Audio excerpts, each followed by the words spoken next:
Namo Tassa Bhagavato Arahato Sama Sambuddhassa. Namo Tassa Bhagavato Arahato Sama Sambuddhassa. Namo Tassa Bhagavato Arahato Sama Sambuddhassa.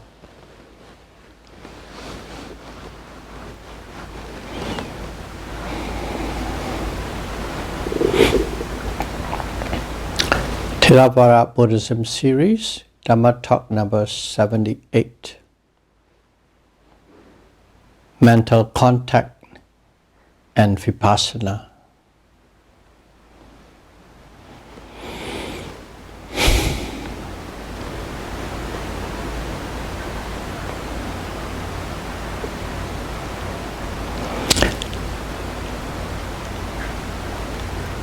Coming together of 6 sense objects, 6 sense doors, and corresponding 6 sense consciousness is mental contact, Phassa.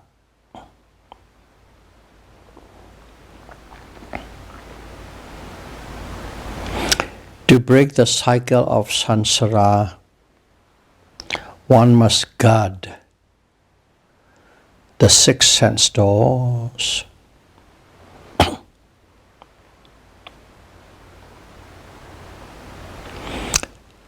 When sound strikes the ear sensitivity, hearing consciousness arises.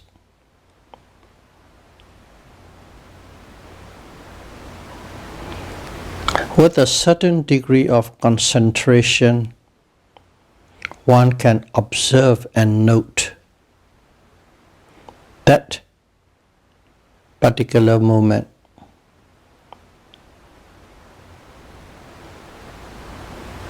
And then we label and note hearing. In sitting and walking meditation and daily activities, when sound becomes evident,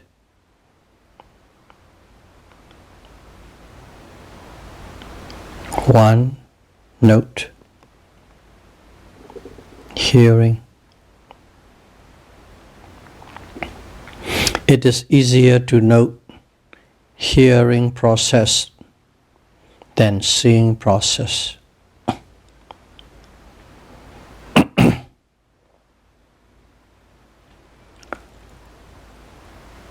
One must observe the moment of hearing without drifting into related thoughts, such as, I wonder what sound is it? From where does it come from? And so on. If one succeeds in observing without drifting into thoughts related to that process, one has succeeded in doing it.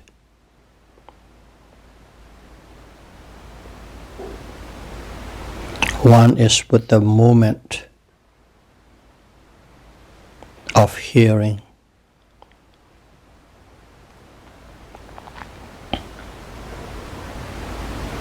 When concentration power steps up another notch, one hears the sound as if it is coming from a great distance, or sometimes it is very close to the ears, as if whispering.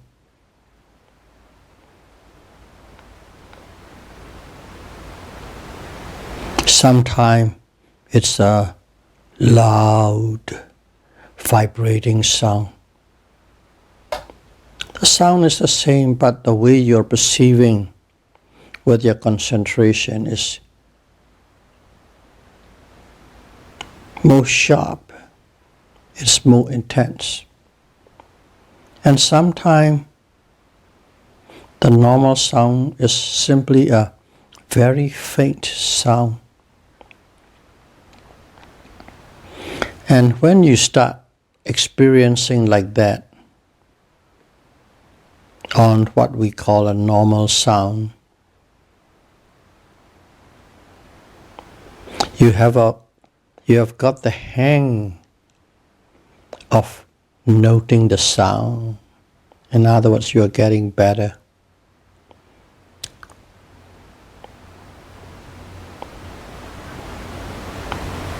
Now, with increased concentration power, one will hear sound in pieces, and each piece instantly disappear. You heard and it disappear. What does it mean by hearing sound in pieces? I'll give you an example. The yogi is meditating. There's a sound. Somebody utter a word. And what the yogi heard is da. That da, sound da, appears and disappears. And then so appears and disappears. Lu appear and disappear. Shi appear and disappear. And then ind appear and disappear. Each piece separately. That's what and how yogi have heard.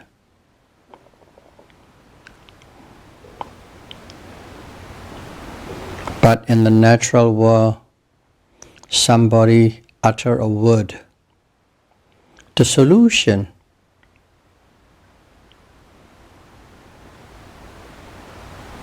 when the concentration power is quite strong, that is how one really experiences the sound as it is. Da, so, lu, shi, in. The solution. But of course, we normally know a person said the solution, but for the practicing yogi, that is how he or she experienced. Each sound piece arises and disappears separately. Because of that, the yogi has no concept. The yogi has no conceptual image of the sound that once heard. Just totally meaningless.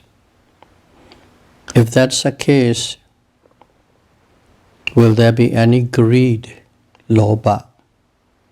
The answer is no. Will there be any anger or aversion, dosa? The answer is no. And also the yogi precisely know what he or she heard. A sound, piece by piece, appearing and disappearing, appearing and disappearing. That is exactly what sound is. The true reality how sound is. Simply a sound. So, the yogis is fully and correctly aware of the sound as it is. No delusion about it. The ignorance regarding the sound is dispelled.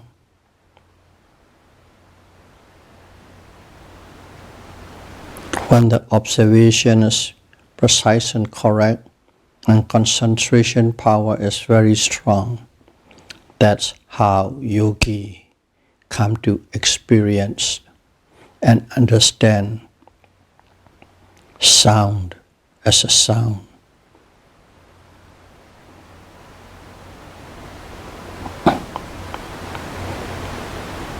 Now, that yogis know sound is impermanent because the yogi is experiencing piece by piece,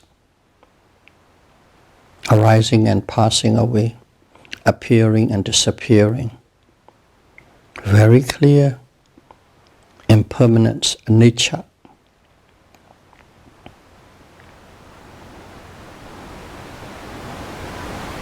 Now, with more significant steps up of concentration power, in other words, variation is the concentration power, keep on increasing because of the continuous momentum of mindfulness.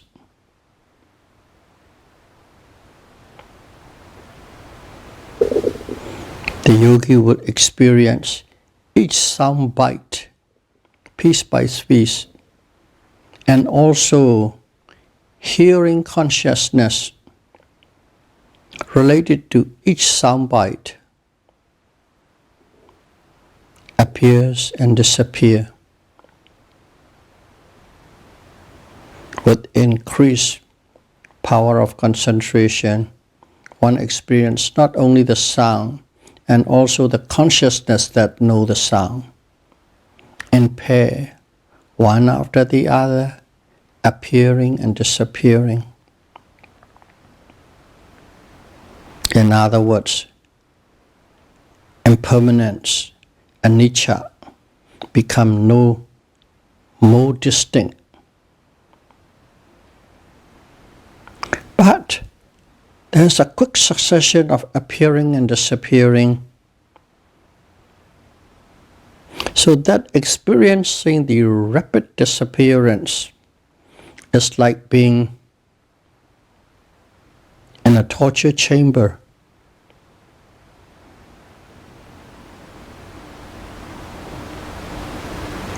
When you're in a torture chamber, one suffers. Just like this, suffering is taking place because of the oppression of that good, rapid disappearance. That means dukkha, experiencing dukkha directly, understanding dukkha directly.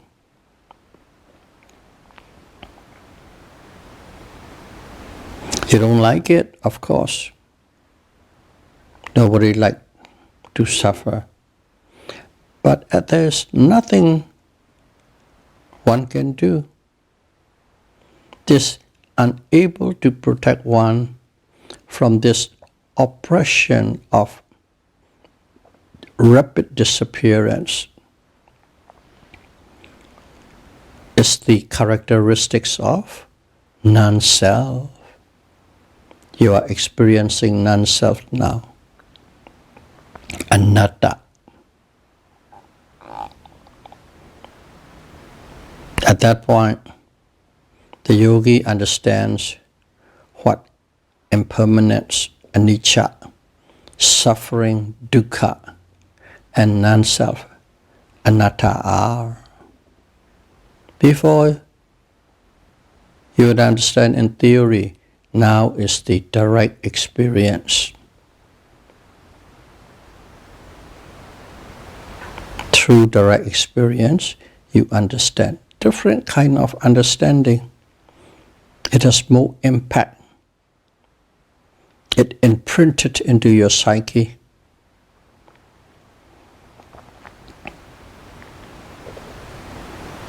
And if one keep on practicing and experiencing those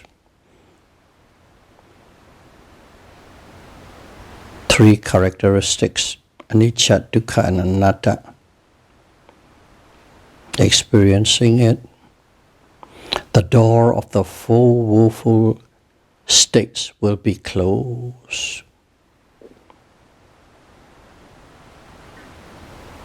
And eventually will break the chains of the cycle of birth and death.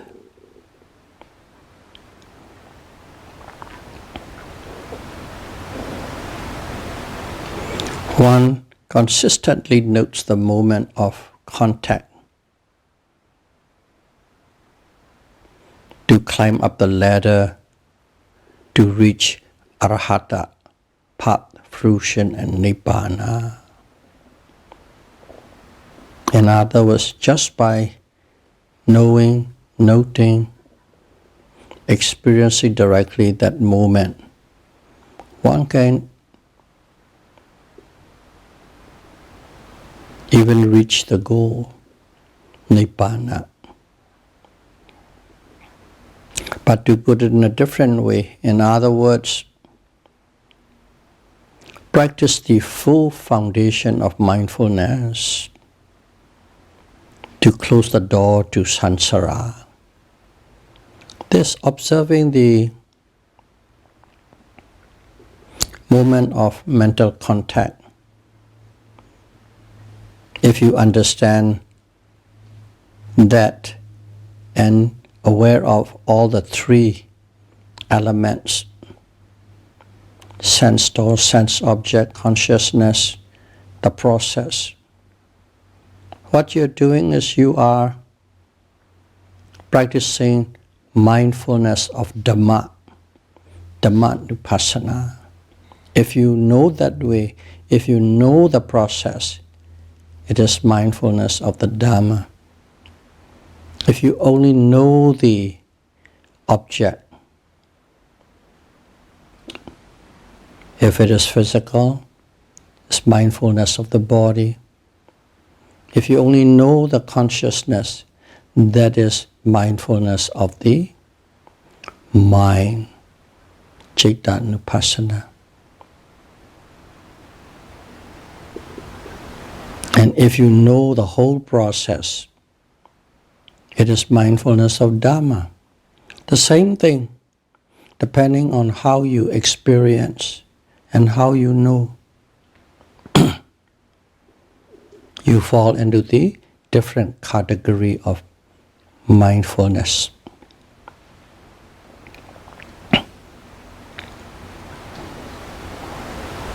With significant progress in Dhamma, a yogi knows which mindfulness to observe among the four.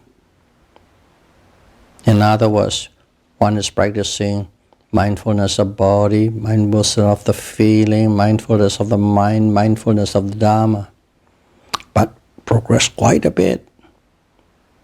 At that point, he or she knows a particular type of mindfulness is more conducive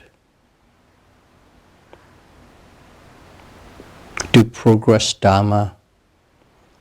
In progressing Dhamma, more inducive to see more insight. A certain method works better for a certain person, but it may not be for another person. With different mentalities, different methods are more effective.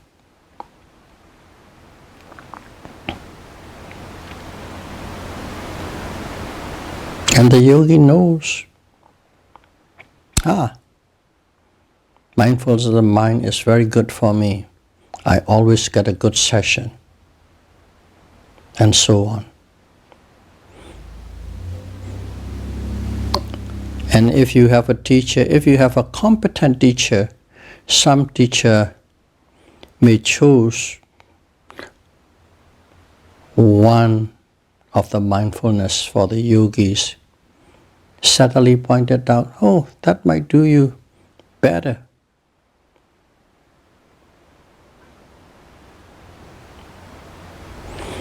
The full foundation of mindfulness is the only way for us to become a stream winner, Satipatthana. Because that is our first target, first goal.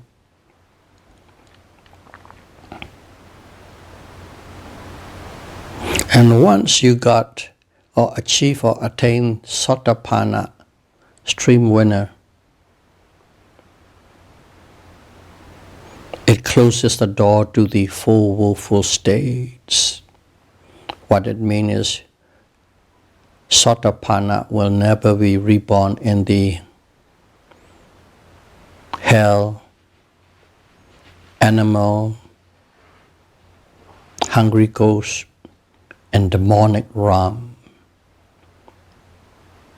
As one is not going to be reborn in those realms, you will have no suffering from those realms. They are all eliminated. And not only that, once one becomes a Satipatthana, it assures one of attaining Nibbana. Not only that, you'll not be reborn in the full willful state,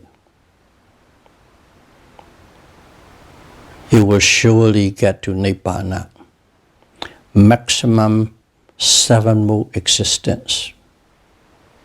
That's maximum. If you practice in the same life when you become a Satipatthana, very hard. You might even attain in the same life, but maximum 7.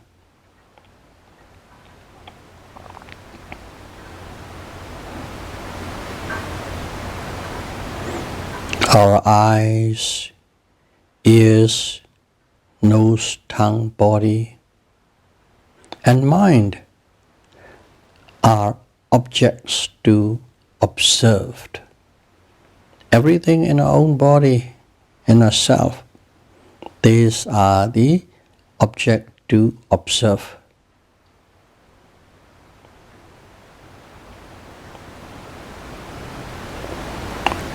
All body parts have sensitivity, and it is the most obvious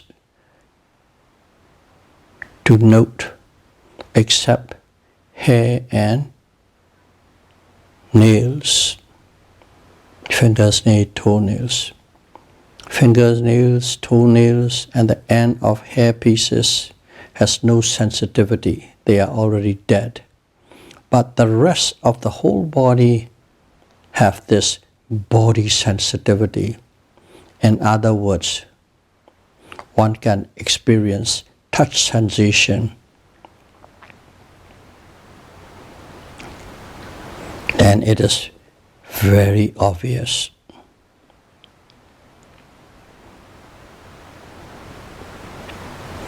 So, this mindfulness of the body, especially in touch sensation, putabba, ayatana, is really good for the beginners or for people who has no meditation experience at all. You can embark upon this meditation quite easily because it is very obvious, evident, and easy to note. Mindfulness of the body.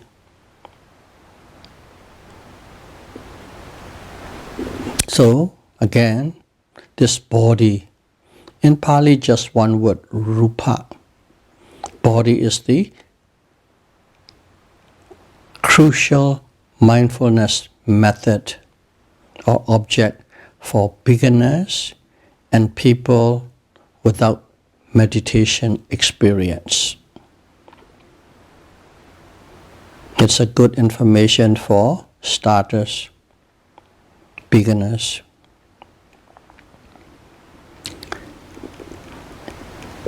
In sitting meditation, one is aware of the body touching the floor. There's a touch sensation. Or one part of the body touching another part of the body. Maybe calf pressing down on the ankle.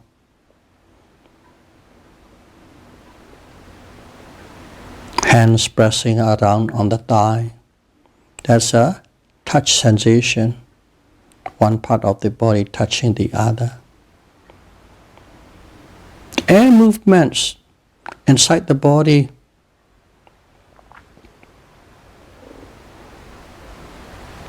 There's always,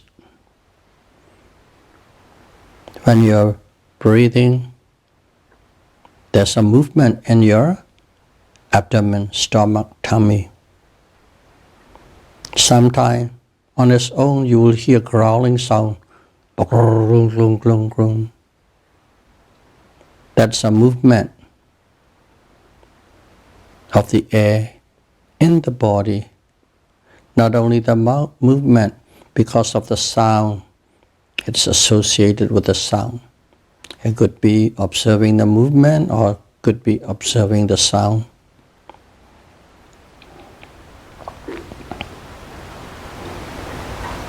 And also, air touching the nostril when you breathe in and breathe out. Touch sensation, feeling. There's a touch sensation happening. If you observe the touch sensation, it is the mindfulness of the body. If you feel pleasant or unpleasant, note pleasant or unpleasant. On the feeling of the touch, it becomes a mindfulness of the feeling. They are so close but different. There must be a clarity in one's mind what it is. That's why it is good to practice theories and practice side by side. Not at the same time. At different time you practice, different time you listen or read. And then you have to bridge the two. Outside meditation period.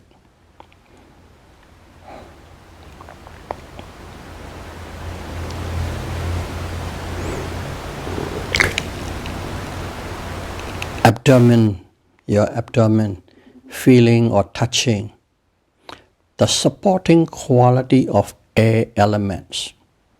When you breathe in, the air goes in and that support the walls inside the stomach.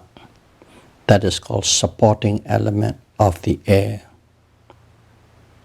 So, abdomen touching the supporting quality of the air element. Make this rising and falling movements. What we are observing and what we are noting. Rising, falling, rising, falling. Basically, it is the touch sensation created by the air and the walls of the abdomen.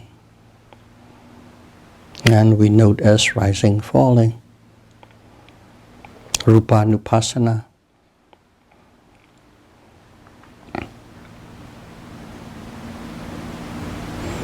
And with mature concentration, you're practicing, your concentration become quite mature. In other words, quite strong. One will see the movement of air elements See means see with your mind eye, or you feel it. Those little movements at your fingertips or the toe tips. Sometimes you can feel like there's a little blood going one after the other, the blood flowing. That's how one might perceive it. Fingertips, toe tips, and your lips. You can feel these air elements, earlobes, sometimes vibration in your heads, sometimes very subtle vibration all over the face. Or you can say in any part of the body you can feel that you normally don't know it exists. That's a touch sensation of the air, wind element, and the body sensitivity. And awareness is the touch consciousness.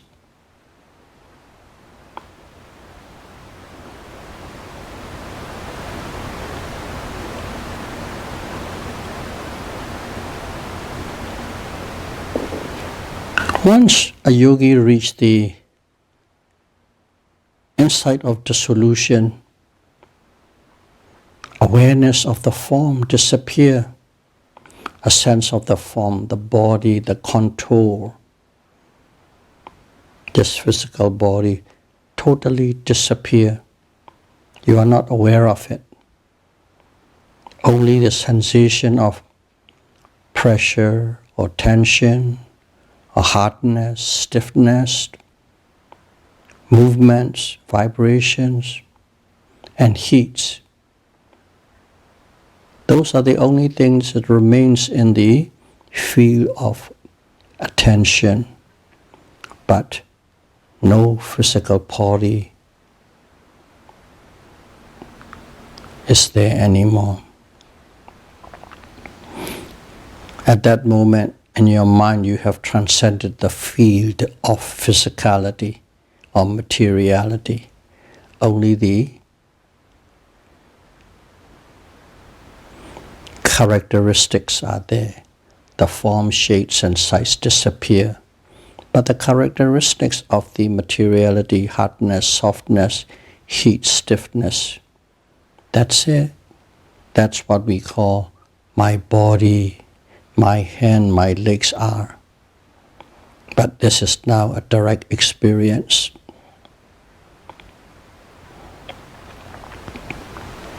Stiffness and touch pressure with heat are evident when one is observing the sitting posture. See, we observe rising, falling, sitting, touching, rising, falling, sitting, touching. When you're observing the sitting posture, there's no sense of the body, form, and shape. Simply stiffness and the pressure, sometimes heat. That's all. That's what is evident, and that's what we call sitting. Not only that you're aware of it, you're aware of it and instantly that awareness disappears, arising and passing away, arising and passing away. And in fact, at this insight of the solution, arising is not evident anymore, only dissolution after dissolution, cessation after cessation.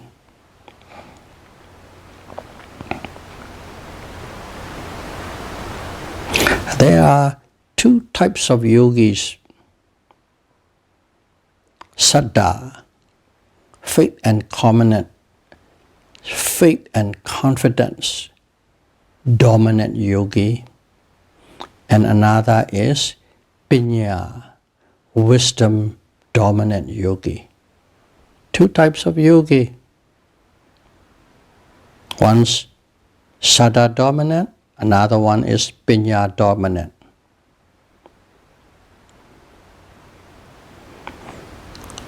A wisdom dominant individual or yogi will see objects, whether physical or mental, very distinctly and clearly arising and disappearing.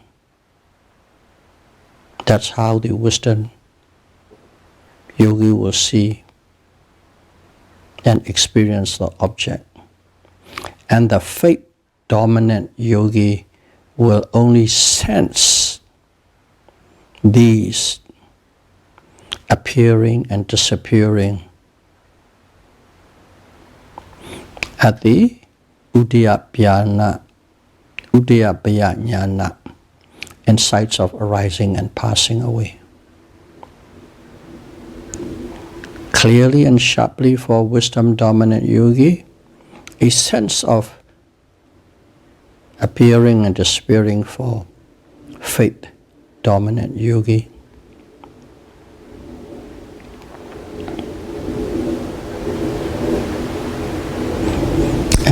And the same pattern or similar pattern takes place again at the Bhinga jnana, insight of dissolution. One sees the cessation with clarity, another can definitely sense the cessations of the objects, both physical and mental.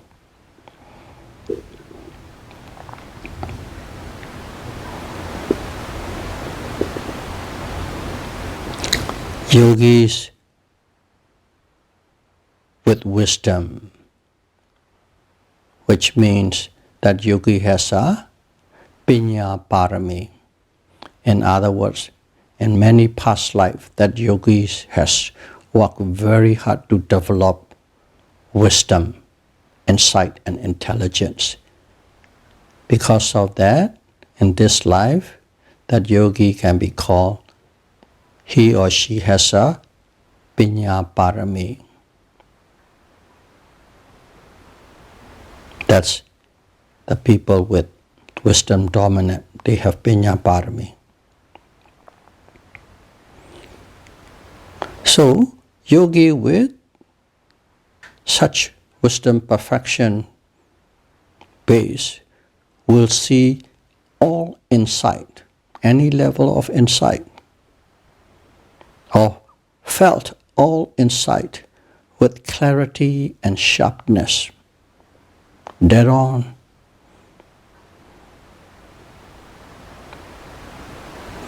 Such kind of yogis, and if they are fully committed to the practice, can break through the cycle of life and death in this very life. It means that kind of yogi can become arahant in this life, to put it in a different way. Regardless, the same yogi, if the commitment is mediocre, not full commitment, if it is mediocre, will not even attain Satipatthana, the first stream winner. Don't think that perfection of wisdom from the past life will definitely guarantee you to break out from samsara in this life, depending on your commitment and effort. If your commitment and effort is mediocre, you will not even reach the first stage of noble person.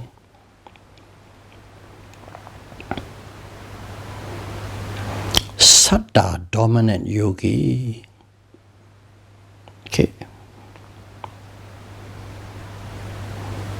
Those yogi believe in the Dharma, let's call it belief in the Buddha, Dharma, and Sangha, is very strong and firm. Because of that, they keep up the practice. And if they can keep up the practice consistently, they can become the first stream winner in this very life. If they keep it up their whole life. So, what is the critical point or essential point? It is the time and effort. How much time and effort and commitment you can give to the training and the practice of the full foundation of mindfulness, and also listening to the Dharma talks related to the practice. Not every Dharma talk, specifically Dharma talks related to the practice, so that you know what you're doing, how to do, and why you are doing. Dharma talk explain these things quite clearly. And also it gives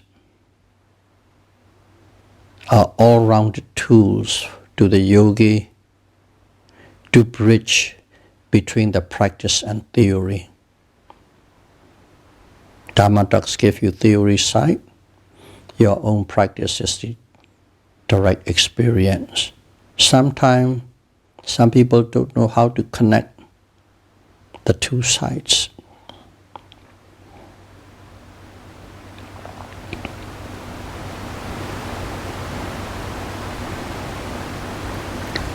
A sense of urgency in a yogi is vital to break the cycle of samsara. Samsara is going round and round. To break it.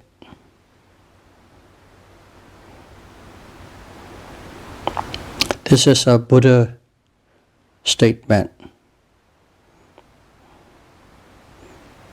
Not exactly, but the meaning in general. This is how the Buddha said.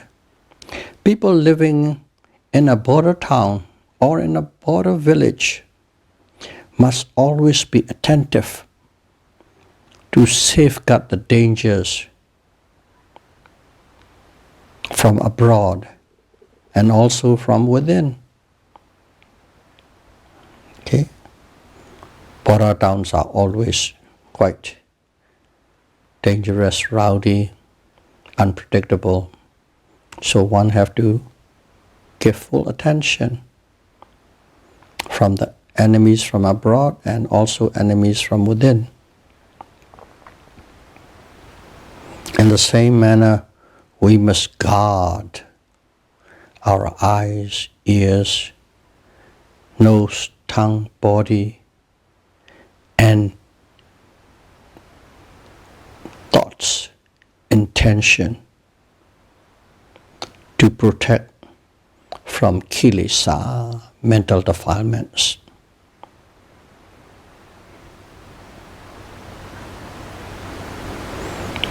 And the Buddha said, don't waste the time, the period where Buddha Sasana is. Buddha Sasana comes only a very short period and disappear for a long time.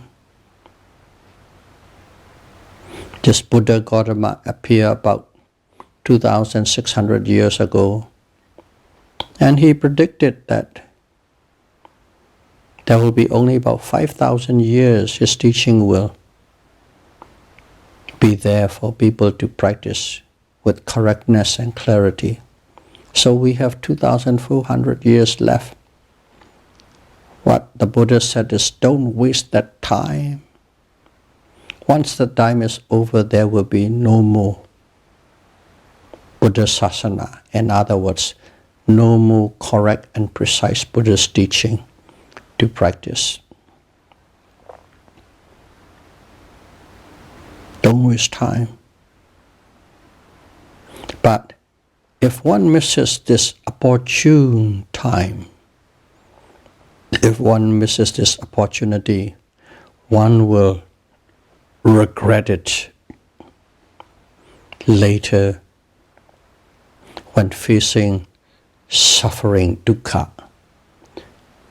That suffering includes hell realm. That is a Buddha's cautionary statement for us to have a sense of urgency. May all of you be able to evoke a sense of urgency and practice mindfulness and sight meditation and attain at least a stream winner, Satipatthana, as soon as possible. Sadhu, sadhu, sadhu. Thank you very much.